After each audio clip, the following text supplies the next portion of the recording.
नबी करीम सल्लल्लाहु अलैहि वसल्लम की चांदी की अंगूठी मुबारक।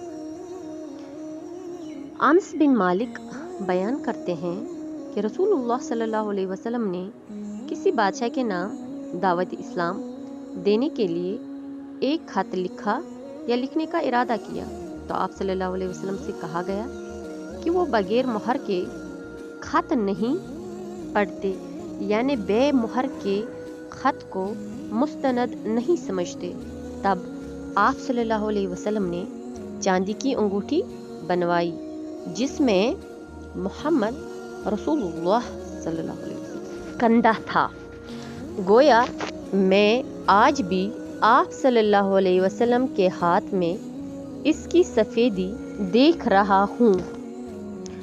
शाबा रावी हदीस कहते हैं कि मैंने कतादा से पूछा कि यह किसने कहा कि इस पर मोहम्मद रसूलुल्लाह सल्लल्लाहु अलैहि वसल्लम कंधा था।